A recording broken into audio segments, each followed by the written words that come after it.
Okay, guys, dito na tayo ngayon sa hanging bridge na nagdudugtong ng Barangay Maygatasan at Barangay Verdo. Ito yung pinakamahabang hanging bridge dito sa Bayugan City. Okay, tingnan nyo naman, guys. Tingnan nyo yung kamotoro. Focus ko papalapit na papalapit. Malayo ang nilalakbay niyan. Itong bridge na to, ayan, umuuga-uga. Umuuga-uga. Kapag may dumadaan, umuuga-uga.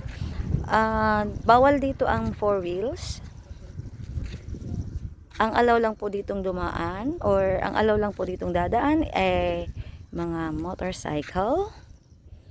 Bawal ang 4 wheels. Baka mamaya maligaw kayo rito, mag 4 wheels kayo, hindi pwede. Ayan, umuuga-uga. Galing-galing. Galing-galing, ang galing-galing ng engineer. Tingnan nyo, yan yung Sapa or Wawa River.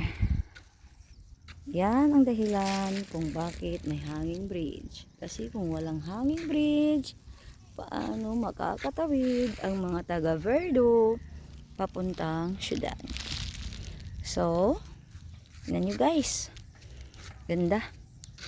Yan naman, guys, yan yung lumang poste.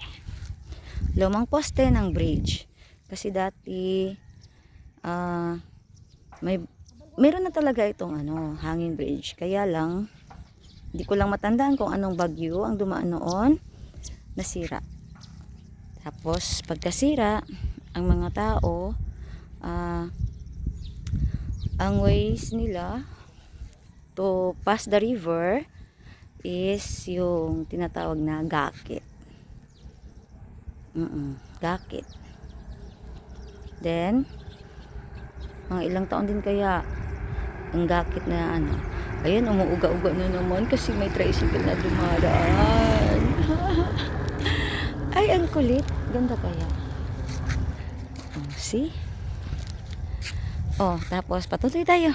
Yung gakit, kapag may motor ka, yung motor mo ikakarga sa gakit, itatawid dito sa Wawa River hanggang sa makarating ka sa kabilang side ng river.